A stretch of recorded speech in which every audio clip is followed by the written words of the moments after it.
क्या आपने कभी ध्यान दिया है कि 50 की उम्र के बाद कुछ लोग बड़ी आसानी से दौलत बना लेते हैं, जबकि दूसरे दोगुनी मेहनत करके भी पैसों की तंगी में फंसे रहते हैं। सच तो ये है कि अमीरों के पास एक ऐसी फाइनेंशियल किताब होती है जिसे वे किसी से शेयर नहीं करते, और आज प्रो बफेट HQ उसी किताब के सबसे जरूरी पन्ने आपके सामने खोल रहा है। मैं उन 12 सबसे खराब संपत्तियों का खुलासा करूंगा जो चुपचाप आपकी दौलत को खत्म कर रही हैं और आपको 50 के बाद भी पैसों की चूहा दौड़ में फंसाए रखती हैं। ये सिर्फ बुरे निवेश नहीं है, ये आपकी दौलत के दुश्मन हैं जो अक्सर समझदारी भरे फैसलों के भेस में आते हैं। वॉरेन बफेट ने खुद इस राज की पुष्टि की है। कई अमीर लोगों ने अपनी किस्मत ज्यादा पैसा कमाकर नहीं, बल्कि उन दौलत खत्म करने वाली चीजों से बचकर बनाई है जिन्हें ज्यादातर भारतीय बिना सोचे समझे खरीद लेते हैं। इनमें से हर एक चीज एक बड़े सिस्टम का हिस्सा है जो आपका पैसा किसी और की जेब में डालने के लिए बनाया गया है। इसमें 7वें नंबर वाली चीज पर खास ध्यान दीजिएगा। उसे गारंटीड सुरक्षा बताकर बेचा जाता है, लेकिन उसकी फीस और शर्तें आपके पैसे को दशकों तक फंसा सकती हैं। और हमारा आखिरी खुलासा जो कंसंट्रेशन रिस्क के बारे में है, शायद अभी इसी वक्त आपके इन्वेस्टमेंट पोर्टफोलियो में आपको नुकसान पहुंचा रहा हो। जिंदगी के इस पड़ाव पर आपके पास गलतियों से उभरने के लिए 20 साल नहीं है। आपको ऐसी रणनीतियां चाहिए जो अभी काम करें, और आपको पता होना चाहिए कि कौन सी चीजें चुपके से आपकी आजादी की राह में रोड़ा बन रही हैं। पहला, आपका बहुत बड़ा घर जो संपत्ति का सबसे बड़ा जाल है। आपका घर शायद आपकी सबसे बड़ी उपलब्धि लगे, लेकिन 50 के बाद ये धीरे धीरे एक ऐसा बिल बन सकता है जिससे आप चाहकर भी जल्दी पीछा नहीं छुड़ा सकते। इसकी वजह यह है कि जब आप रिटायर होते हैं तब प्रॉपर्टी टैक्स, इंश्योरेंस और मेंटेनेंस के खर्चे रिटायर नहीं होते। भारत में प्रॉपर्टी टैक्स हर साल बढ़ रहा है और होम इंश्योरेंस का प्रीमियम भी आसमान छू रहा है। असली मार तो मेंटेनेंस पर पड़ती है, क्योंकि एक जिम्मेदार मकान मालिक को हर साल घर की कीमत का 1 से 4% हिस्सा छत, पेंट, प्लम्बिंग जैसे कामों के लिए अलग रखना पड़ता है, और ये खर्चे कभी खत्म नहीं होते। आज भारत में बड़ी संख्या में बुजुर्ग अपनी कमाई का 30% से ज्यादा हिस्सा सिर्फ घर पर खर्च कर रहे हैं, जो रिटायरमेंट के लिए एक खतरे की घंटी है। अगर आपके घर ने आपके कैश फ्लो को नहीं बढ़ाया, जबकि उसके खर्चे आपकी कमाई से ज्यादा तेजी से बढ़े, तो आप घर के मालिक तो हैं, पर असल में कंगाल हैं। इस पर आपकी क्या राय है, नीचे कमेंट्स में बताइए। अगर आपको लगता है कि बड़े घर का खर्चा बहुत ज्यादा है, तो जरा वेकेशन होम या हॉलिडे होम के जाल के बारे में सुनिए, जो आपके हर बिल को दोगुना कर देता है। दूसरा, वेकेशन होम्स और टाइम शेयर्स, यानी दो लोन और आधी आजादी। गोवा या मनाली में सपनों का वो घर धीरे धीरे 2 होम लोन, 2 प्रॉपर्टी टैक्स और आसमान छूते इंश्योरेंस बिल में बदल जाता है, और कई बार स्थानीय नियम आपको उसे किराए पर देने से भी रोक देते हैं, जिस किराए की कमाई के भरोसे आपने वो घर लिया था। टाइम शेयर का मामला तो और भी बुरा है, जहां सालाना मेंटेनेंस फीस 25,000 से 50,000 तक पहुंच गई है, और ये हर साल बढ़ती ही है। और इसे दोबारा बेचना लगभग नामुमकिन है, क्योंकि इन्हें कोई खरीदना ही नहीं चाहता। गणित समझिए, एक वेकेशन प्रॉपर्टी पर सालाना 5-7 लाख का खर्च आता है। अगर यही पैसा आपने किसी अच्छे डाइवर्सिफाइड म्यूचुअल फंड में 8% के रिटर्न पर लगाया होता, तो 20 साल में ये लगभग 30 लाख बन जाते। अमीर लोग यही करते हैं, वे जब चाहें लग्जरी वेकेशन किराए पर ले लेते हैं और बाकी पैसा उन चीजों में लगाते हैं जो उन्हें कमा कर देती हैं। तीसरा, कम मार्जिन वाली किराए की प्रॉपर्टी, यानी ऐसी पैसिव इनकम जो ना तो पैसिव है और ना ही इनकम। कागज पर तो लगता है कि कोई नुकसान नहीं होगा, लेकिन 50 के बाद एक छत की मरम्मत, एक किराएदार का घर खाली करना या लोन की बढ़ती EMI आपकी पैसिव इनकम को एक्टिव लॉस में बदल सकती है। आजकल प्रॉपर्टी चलाने का खर्च, इंश्योरेंस और टैक्स इतना बढ़ गया है कि कई बार किराए से आने वाला पैसा EMI और दूसरे खर्चों को भी पूरा नहीं कर पाता, और आपको अपनी जेब से पैसा लगाना पड़ता है। अगर आपकी रेंटल प्रॉपर्टी 10% खर्च और 10% वैकेंसी के साथ मुनाफे में नहीं रह सकती, तो वो निवेश नहीं बल्कि एक महंगा शौक है। चौथा, बोट्स, RVs और महंगे खिलौने, यानी ऐसा मजा जो लोन पर लिया गया हो और इस्तेमाल भी ना हो। भारत में ये शौक भले ही कम हो, लेकिन महंगी स्पोर्ट्स बाइक या लग्जरी कारों पर यह नियम खरा उतरता है। ये चीजें गैराज में खड़ी खड़ी अपनी कीमत खो देती हैं, जबकि आप उनकी ईएमआई, इंश्योरेंस और मेंटेनेंस भरते रहते हैं। एक सामान्य नियम है कि किसी भी ऐसी चीज की कीमत का 10% सालाना उसके रखरखाव पर खर्च हो जाता है। अगर आप किसी चीज को इस्तेमाल करने पर आने वाले खर्च की तुलना उसे किराए पर लेने के खर्च से करें और आपका खर्च ज्यादा है, तो आप मजा नहीं बल्कि पछतावा खरीद रहे हैं। पांचवां, लग्जरी कारों की भारी ईएमआई, यानी अपनी आजादी को गाड़ी के एक लोगो के लिए गिरवी रखना। 50 के बाद आजादी महंगी गाड़ी से नहीं बल्कि हर महीने 50,000 से 1 लाख रुपए की ईएमआई न भरने से मिलती है।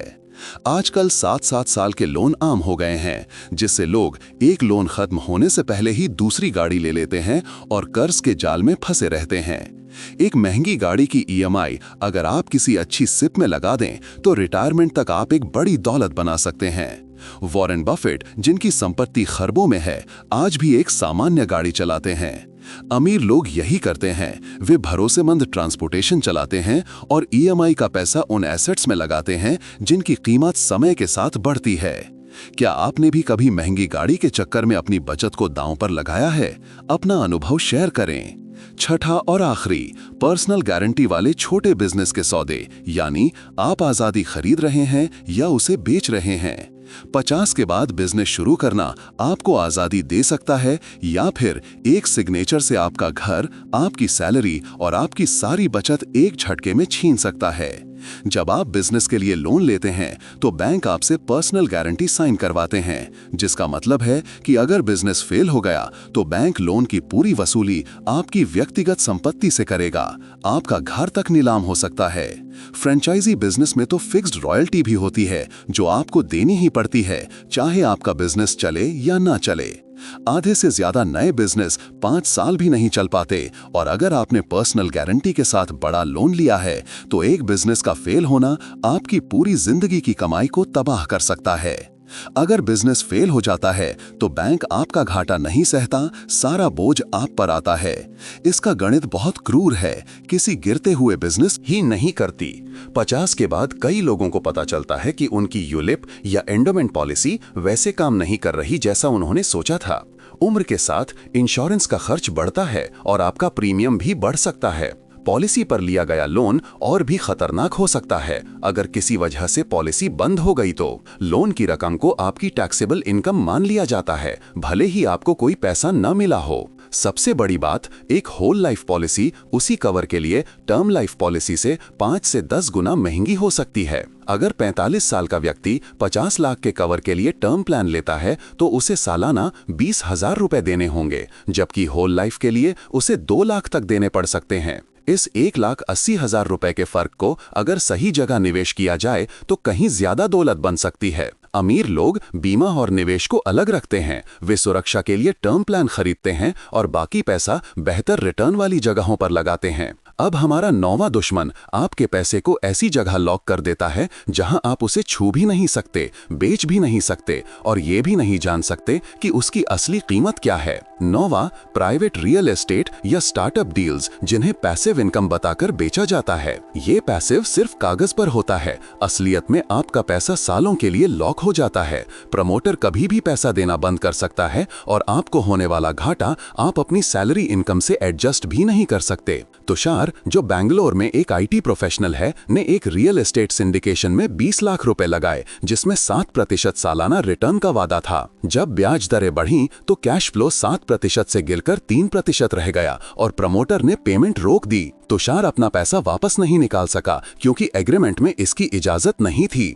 50 के बाद आजादी उन एसेट से मिलती है जिन्हें आप जरूरत पड़ने पर इस्तेमाल कर सकें, न कि उनसे जो आपको फंसा लें। क्या आप इनमें से किसी जाल में फंसे हैं या ये जानकारी आपके लिए नहीं है? मुझे सच में उत्सुकता है। कमेंट में पता था या ये नया है लिखकर बताइए, मैं हर कमेंट पढ़ता हूँ। अगर प्राइवेट डील्स जोखिम भरी लगती हैं तो हमारा 10वां दुश्मन लिक्विडिटी की कमी के साथ साथ एक ऐसा टैक्स रेट लेकर आता है जो लगभग किसी भी दूसरे निवेश से ज्यादा है। 10वां, ही नहीं करती। 50 के बाद कई लोगों को पता चलता है कि उनकी यूलिप या एंडोमेंट पॉलिसी वैसे काम नहीं कर रही जैसा उन्होंने सोचा था। उम्र के साथ इंश्योरेंस का खर्च बढ़ता है और आपका प्रीमियम भी बढ़ सकता है। पॉलिसी पर लिया गया लोन और भी खतरनाक हो सकता है। अगर किसी वजह से पॉलिसी बंद हो गई तो लोन की रकम को आपकी टैक्सेबल इनकम मान लिया जाता है, भले ही आपको कोई पैसा न मिला हो। सबसे बड़ी बात, एक होल लाइफ पॉलिसी उसी कवर के लिए टर्म लाइफ पॉलिसी से 5 से 10 गुना महंगी हो सकती है। अगर 45 साल का व्यक्ति 50 लाख के कवर के लिए टर्म प्लान लेता है तो उसे सालाना 20,000 रुपए देने होंगे, जबकि होल लाइफ के लिए उसे 2 लाख तक देने पड़ सकते हैं। इस 1,80,000 रुपए के फर्क को अगर सही जगह निवेश किया जाए तो कहीं ज्यादा दौलत बन सकती है। अमीर लोग बीमा और निवेश को अलग रखते हैं। वे सुरक्षा के लिए टर्म प्लान खरीदते हैं और बाकी पैसा बेहतर रिटर्न वाली जगहों पर लगाते हैं। अब हमारा 9वां दुश्मन आपके पैसे को ऐसी जगह लॉक कर देता है जहां आप उसे छू भी नहीं सकते, बेच भी नहीं सकते और ये भी नहीं जान सकते कि उसकी असली कीमत क्या है। 9वां, प्राइवेट रियल एस्टेट या स्टार्टअप डील्स, जिन्हें पैसिव इनकम बताकर बेचा जाता है। ये पैसिव सिर्फ कागज पर होता है, असलियत में आपका पैसा सालों के लिए लॉक हो जाता है। प्रमोटर कभी भी पैसा देना बंद कर सकता है और आपको होने वाला घाटा आप अपनी सैलरी इनकम से एडजस्ट भी नहीं कर सकते। तुषार, जो बेंगलोर में एक IT प्रोफेशनल है, ने एक रियल एस्टेट सिंडिकेशन में 20 लाख रुपए लगाए, जिसमें 7% सालाना रिटर्न का वादा था। जब ब्याज दरें बढ़ीं तो कैश फ्लो 7% से गिरकर 3% रह गया और प्रमोटर ने पेमेंट रोक दी। तुषार अपना पैसा वापस नहीं निकाल सका क्योंकि एग्रीमेंट में इसकी इजाजत नहीं थी।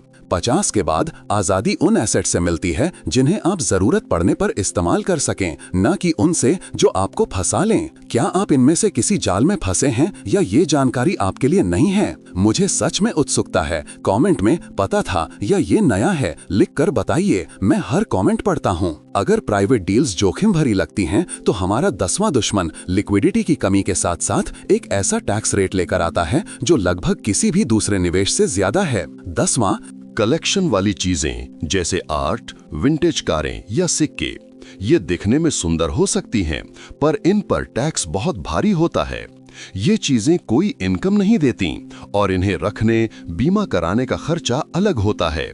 सबसे बड़ी बात, भारत में इन पर होने वाले मुनाफे पर 28% का भारी टैक्स लगता है, जबकि इक्विटी पर सिर्फ 10%। जब आप इन्हें बेचते हैं तो ऑक्शन हाउस या डीलर 10-25% कमीशन ले लेते हैं, यानी 1 लाख रुपए की चीज बेचकर आपके हाथ में मुश्किल से 60-65 हजार आते हैं। अमीर लोग इन्हें शौक के लिए खरीदते हैं, रिटायरमेंट के लिए नहीं। 11वां, टाइम शेयर और वेकेशन ओनरशिप, यानी ऐसे कॉन्ट्रैक्ट जिनसे आपके बच्चे भी नफरत करेंगे। ये जीवन भर छुट्टियों का वादा करते हैं, लेकिन असल में आप जीवन भर की मेंटेनेंस फीस के लिए साइन अप कर रहे होते हैं, जिसे बेचना लगभग नामुमकिन है।